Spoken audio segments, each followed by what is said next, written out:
O consumo de cocaína no Brasil mais que dobrou em menos de 10 anos. É o que aponta o relatório anual da ONU sobre drogas divulgado hoje.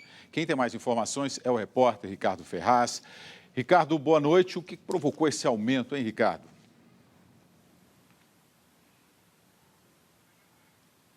Boa noite, William. Boa noite a todos. O Brasil, que historicamente sempre foi rota do tráfico de drogas, principalmente para a cocaína que é produzida na Colômbia, na Bolívia e no Peru, se tornou um dos maiores mercados consumidores do mundo, ultrapassando, inclusive, mercados que são considerados bastante promissores pelos traficantes, como os Estados Unidos e a Europa. Vamos ver na reportagem.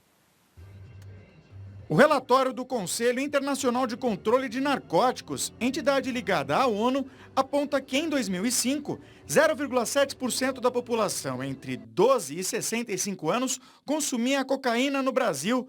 Em 2011, esse número saltou para 1,75%. O consumo brasileiro da droga ficou bem acima da média mundial, que é de 0,4%. A média nacional ainda supera a dos países da América do Sul e da América do Norte.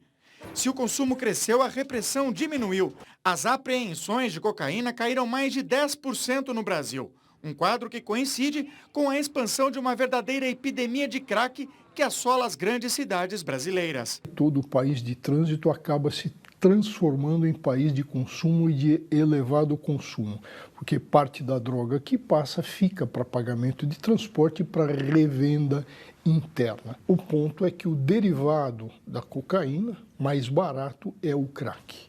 Ainda de acordo com o relatório da ONU, as maiores apreensões de cocaína no Brasil foram de carregamentos vindos da Bolívia. No entanto, o levantamento aponta que a plantação de coca no país vizinho caiu 7% na última década. Na América do Sul, o Peru aparece como líder no cultivo da droga, seguido pela Colômbia e pela Bolívia. O relatório da ONU também chama a atenção, William, para o aumento constante do consumo global de maconha, o que acabou aí levando até alguns países a legalizarem a droga, como, por exemplo, o Uruguai e 20 estados dos Estados Unidos, onde tem até propaganda de maconha medicinal. O assunto levanta polêmica. Yo, you want sushi? Nos Estados Unidos, começou a ser veiculado o primeiro comercial de televisão de maconha medicinal. Um homem aparece oferecendo pratos da culinária japonesa como se fosse um traficante. No fim, a narradora questiona: você não compraria sushi desse homem? Então por que comprar maconha? Por enquanto, a peça publicitária é exibida apenas pela TV fechada. O anúncio não pode ser transmitido em canais infantis e o horário é limitado entre 10 da noite e 5 da manhã.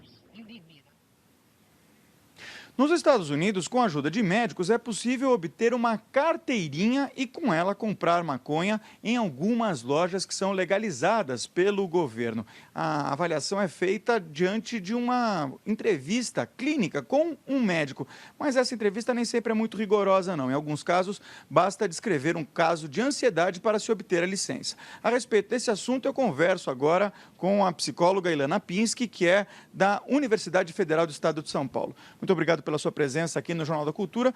Muitas pessoas que defendem a legalização da maconha dizem que o número de usuários é muito pequeno comparado com os problemas de segurança pública que o tráfico de drogas traz para os países e, por isso, seria melhor liberar a droga. Qual é a sua opinião a esse respeito? De fato, esse número é pequeno porque grande parte da droga ela é exportada, né, para outros países, né? Agora, o que eu gostaria de saber é como que essa liberação seria regulamentada num país em que nem a liberação e a regulamentação do álcool é possível de ser feita. Então, essa é a grande questão em relação à questão da liberação da maconha. Uma questão de ordem prática? Exatamente. Quer dizer, quando a gente faz isso num pequeno país como o Uruguai, que tem 3, 4 milhões de pessoas, é uma coisa muito diferente de um país com 200 milhões de pessoas como o Brasil. Agora, muitas pessoas dizem que maconha é uma droga mais leve. Essa é uma verdade?